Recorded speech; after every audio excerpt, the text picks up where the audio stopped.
Hello everyone, I'm Colin Canet, and today I'm going to show you how to make a mini router table for your trim router.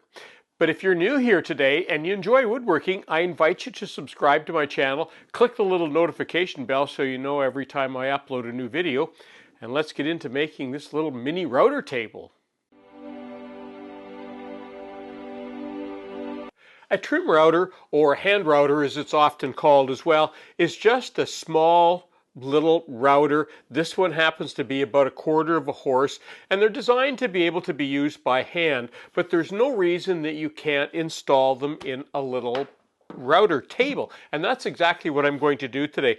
I'm going to make mine with folding legs so that I can put it underneath the bench when I'm not using it. The first thing I need to do is to cut out a hole in the top here. Here's the base that I'm working with, and I'm using MDF.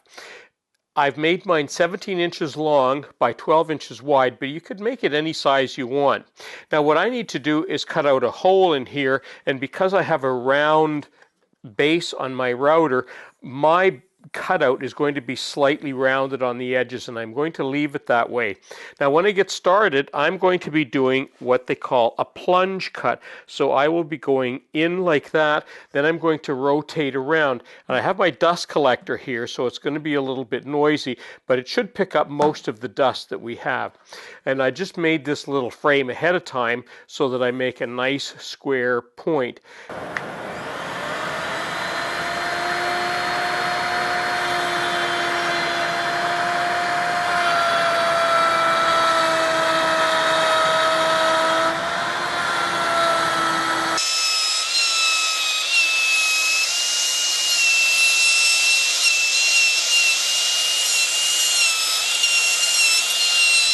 There's my routed out center.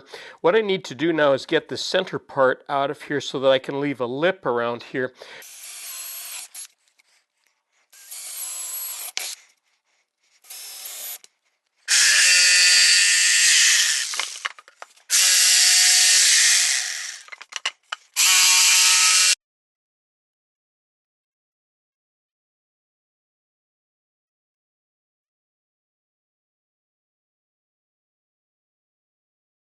While the glue on that base is hardening up, what I need to do now is to cut the legs. And because I want the legs to sit at a little bit of an angle, and I've worked it out to about 12.5 degrees, I need to put a little bit of an angle on the top and on the bottom. So I'm going to go ahead and do that right now.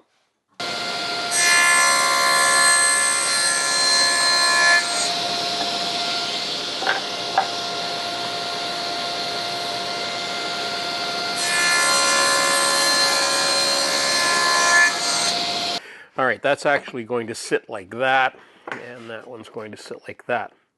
All right, now the next thing I need to do before I do anything, the next thing I'll be doing is putting some hinges in there so that that'll fold down. But I'm going to drill some holes in here for a couple of reasons.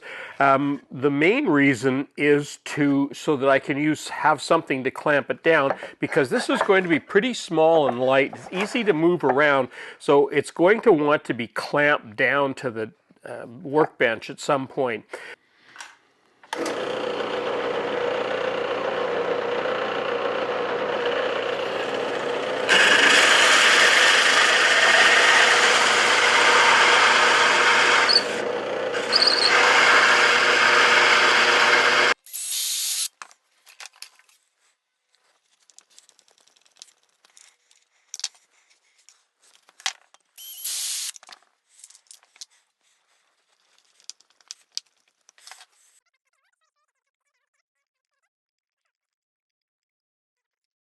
Well, there's those legs done, and that is a handy little rig. Look at that, it's really steady now, but look at, you could even take that and clamp that. Now you could use this as the top and clamp that to the table, an even more versatile way of making this nice and steady. Unfortunately, my trim router only comes with a round base. Some of them come with square, some of them come with both, but this one doesn't, and I don't even know if there's an option for this one.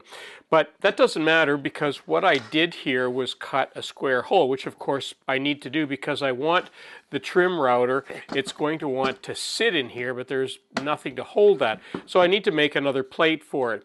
So that's why I made this square, and that's why there's the little lip on there.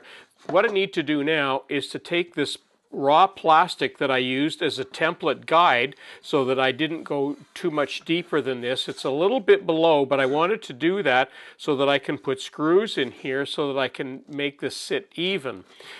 I found that this blade wants to be a little bit higher than the material, and you can see I've got it about 2 inches. That should work and give me a good cut.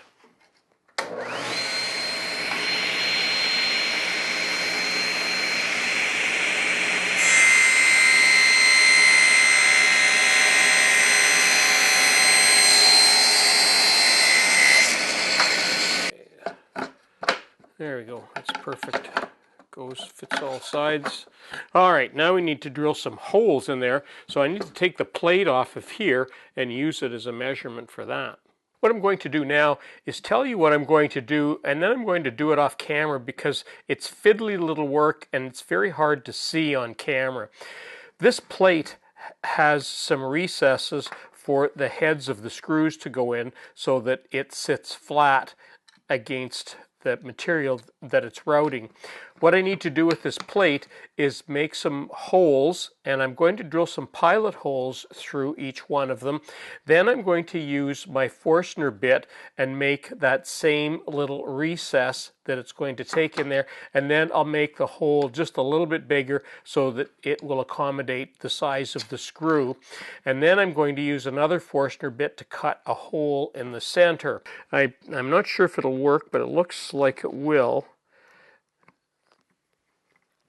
Got all the holes drilled. Okay, let's bring the table over. Well, I hope that router, you could put it underneath, but it just doesn't fit. So I've had to feed the cord down through, and it fits in there just perfectly, and it's very close.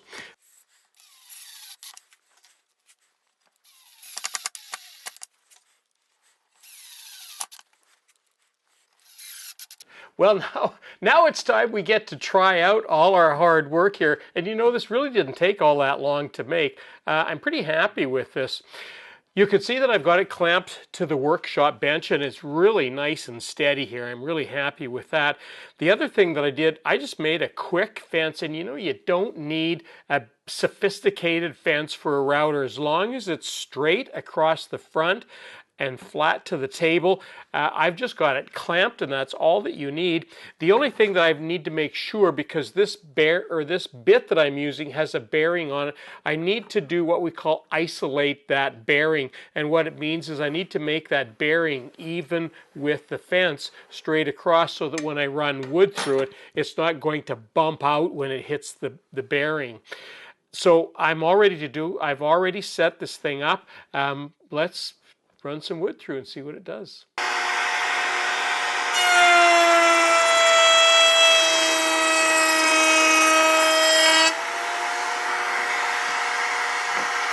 What a perfect way to round over boards if that's what you're doing. All sorts of different things. You can do anything with this little router that you can with a big router, as long as it takes this little bit. And you got to remember, this is only a quarter horse, so it's not going to do some big things like a big router is going to do. It's more for trimming edges and things like that, or maybe doing some banding. But what a great little addition. And one more thing that we can use our little trim router for.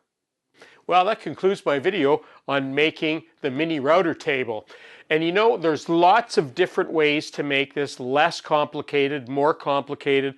I like this one because it folds up, it's easy to use, and it gives all of the full features that you would get in a full-size router table, but without the same sort of power. So if this is something you might like, check out the article on Woodwork Web.